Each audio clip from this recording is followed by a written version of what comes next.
is that these are members of the educational professional of Gusii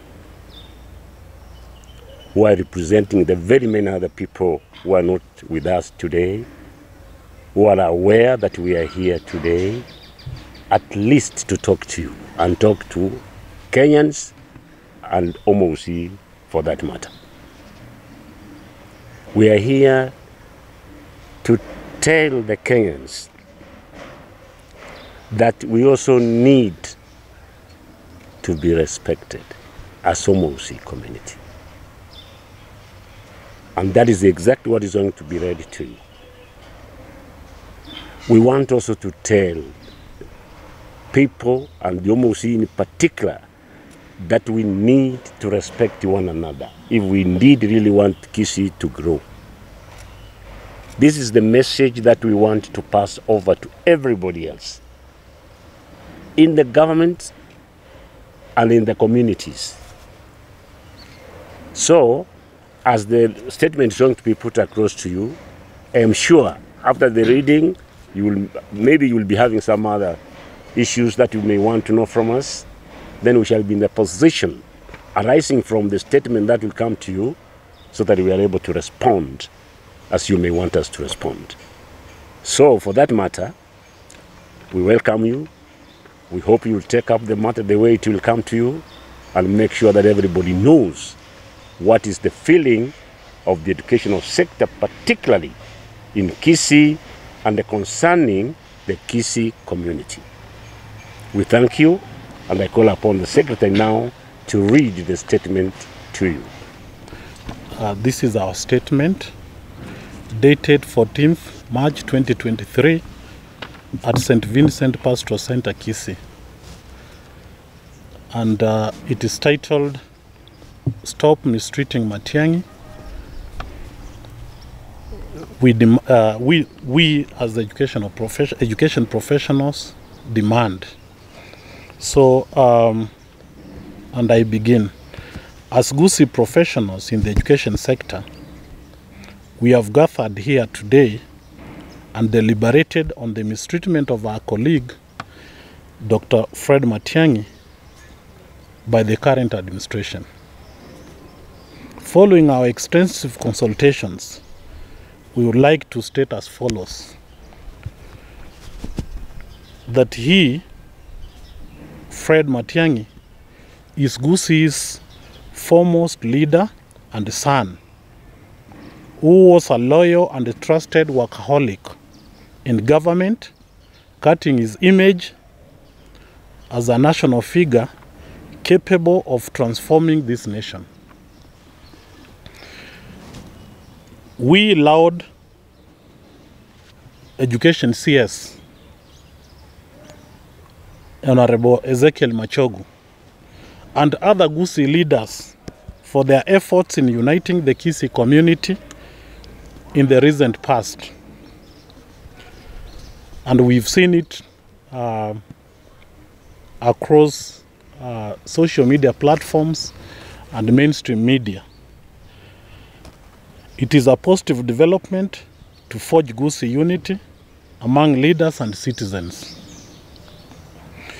That we recognize the government of the day and Ruto's presidency, but it shouldn't be vindictive and always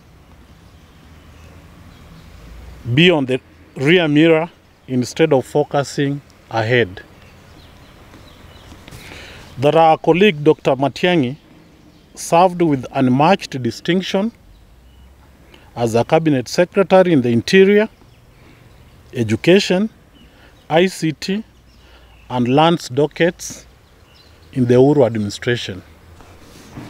That during his tour of duty in government, he contained general crime, banditry, Al-Shabaab, and restored the integrity in the national exams.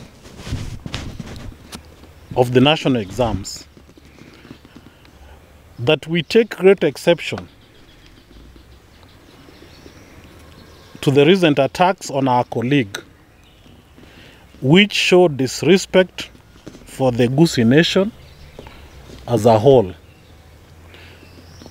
And we therefore wish to warn those that are hell-bent on frustrating our colleague that Abagusii is watching and that they will ultimately pay the price if they do not reform.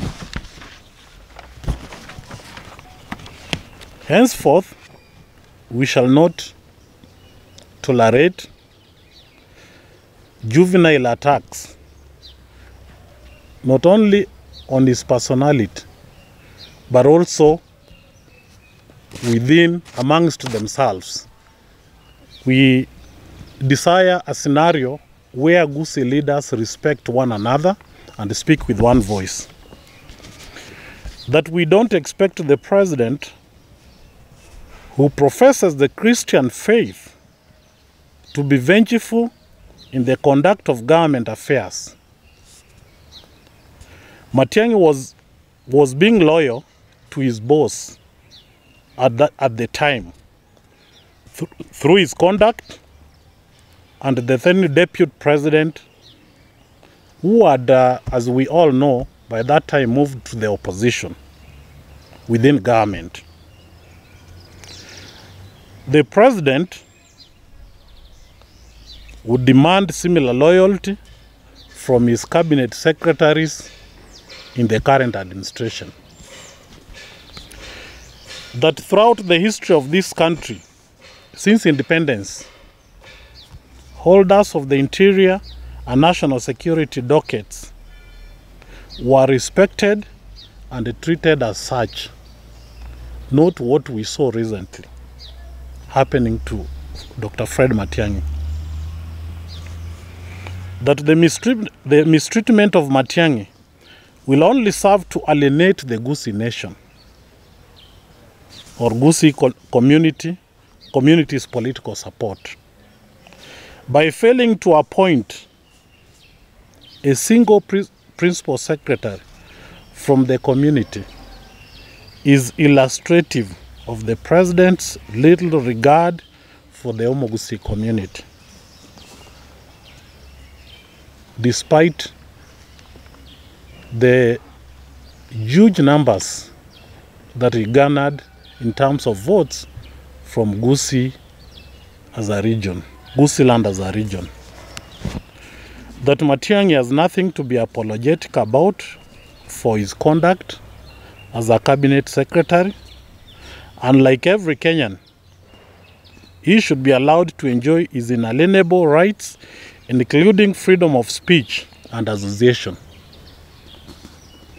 Demanding that he keeps off the media and the politics amounts to repression and a dictatorship. His inalienable rights should be respected. That we ask the entire Gusii community across the political divide to rally behind Dr. Matiang'i and the demand for respect at the national political arena. That is our statement, signed by the co-conveners of this outfit, and we thank you for giving us your time.